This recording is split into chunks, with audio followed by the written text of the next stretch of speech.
இஸ்லாமியர்களும் எல்லாம் ஒன்றா தான் இருக்கிறாங்க. இவங்க தேவையில்லாமல் எதோ ஏதோ சொல்லிக்கிட்டு இருக்காங்க. இந்துக்களுக்கு ஆபத்து, இந்துக்களுக்கு ஆபத்துன்னு. இந்துக்களுக்கு என்ன ஆபத்து? இத்தனை வருஷமாக இல்லாத ஆபத்தை எப்போ வரப்போகுது?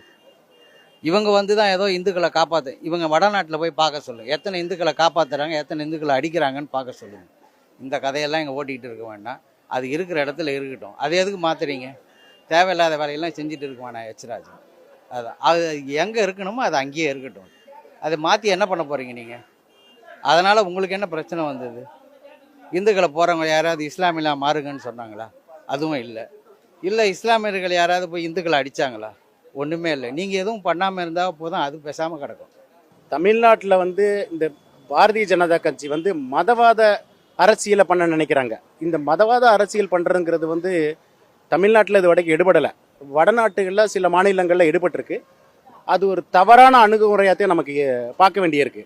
இது தேவையில்லாத விஷயம். ஒரு குறிப்பிட்ட பிரிவு மக்கள், அது வந்து முஸ்லீம் மக்களாக இருக்கட்டும், இந்து மக்களாக இருக்கட்டும், அவங்க தான் அந்த பிரச்சனை பண்ணுறாங்க. மெஜாரிட்டி முஸ்லீம்ஸ் இதில் ப்ராப்ளம் பண்ணலை. மெஜாரிட்டி இந்துஸ் இதில் என்ன நடந்துச்சு? அதை பேசுறதுக்கு ஒரு வாய் இருக்கா இவங்களுக்கு? யாருமே பேச மாட்டாங்க. அவங்க ஆளுங்க யாரும் பேச மாட்டாங்க. அப்புறம் இதெல்லாம் எதுக்கு பேசிட்டு இருக்காங்க? நாளைக்கு திருப்பரங்குன்றத்துக்கு கீழே இது இருக்குதுன்னுவாங்க, தர்கா கீழே அது இருக்குதுன்னுவாங்க, அப்புறம் சர்ச்சு கீழே இது இருக்குதுன்னுவாங்க. இது ஏதாவது ஒன்று சொல்லிக்கிட்டே தான் இருப்பாங்க. இவங்களுக்கு வேறு வேலை வெட்டியே கிடையாது. அதாவது ஒழுங்காக இருக்கிற தமிழ்நாடை வந்து ஏதாவது சீர்குலைக்கணுன்ற எண்ணத்தில் தான் இவங்க பண்ணிக்கிட்டு இருக்காங்களே தவிர வேறு எதுவுமே இதில் உள்நோக்கமே கிடையாது. அந்த தர்காவை மாற்றி என்ன பண்ண போகிறீங்க? என்ன இருக்குது அந்த தர்காவில் உங்களுக்கு?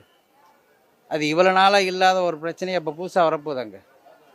அது இவங்க தான் பிரச்சனை பண்ணிக்கிட்டு இருக்காங்க. வேறு யார் அங்கே இருக்கிற அந்த ஊரில் இருக்கிறவங்க யாராவது பிரச்சனை பண்ணாங்களா? ஒன்றுமே இல்லை. அப்புறம் எதுக்கு? அதுக்கு தான் அவங்க பார்க்குறாங்கம்மா. ஆனால் தமிழ்நாட்டு மக்கள் வந்துட்டு எல்லாத்தையும் புரிஞ்சவங்க. முஸ்லீம்களை பற்றி இந்துக்களுக்கு தெரியும், இந்துக்களை பற்றி முஸ்லீம்களுக்கு தெரியும், கிறிஸ்தவங்களை பற்றி இவங்க ரெண்டு பேர்த்துக்குமே தெரியும். அதனால் இங்கே வந்துட்டு மதக்கலவரத்தை உருவாக்கவே முடியாது. அதெல்லாம் ஒரு டைம் இருந்துச்சு.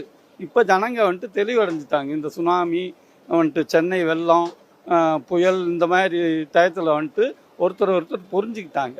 அதனால இங்கே வந்துட்டு அந்த பருப்பு வேகாது. அது வடநாட்டில் தான் வேகும். அதுதான். ஏன்னா இது பூமியே வந்து தலை மேலே தண்ணியை தூக்கிட்டு போனாக்கா அது நார்த் இந்தியா, இடுப்பில் குடத்தை தூக்கிட்டு போனால் அது தென்னிந்தியா. இவ்வளோதான் வித்தியாசம். தண்ணி தூக்குறதுலேயே வித்தியாசம் இருக்கும். அந்த ஊரில் கலாச்சாரத்தெல்லாம் இங்கே கொண்டு வருவானா? இங்கே எல்லாமே நாங்கள் பட்டையை போடுறது, நாமம் போடுறது எல்லாம் ஒன்றா தான் இருக்கிறோம். இதுக்குள்ளார இந்த பிரச்சனைகளை இங்கே கொண்டு வர வேண்டாம். இது இருக்குது, அது இருக்குன்னு.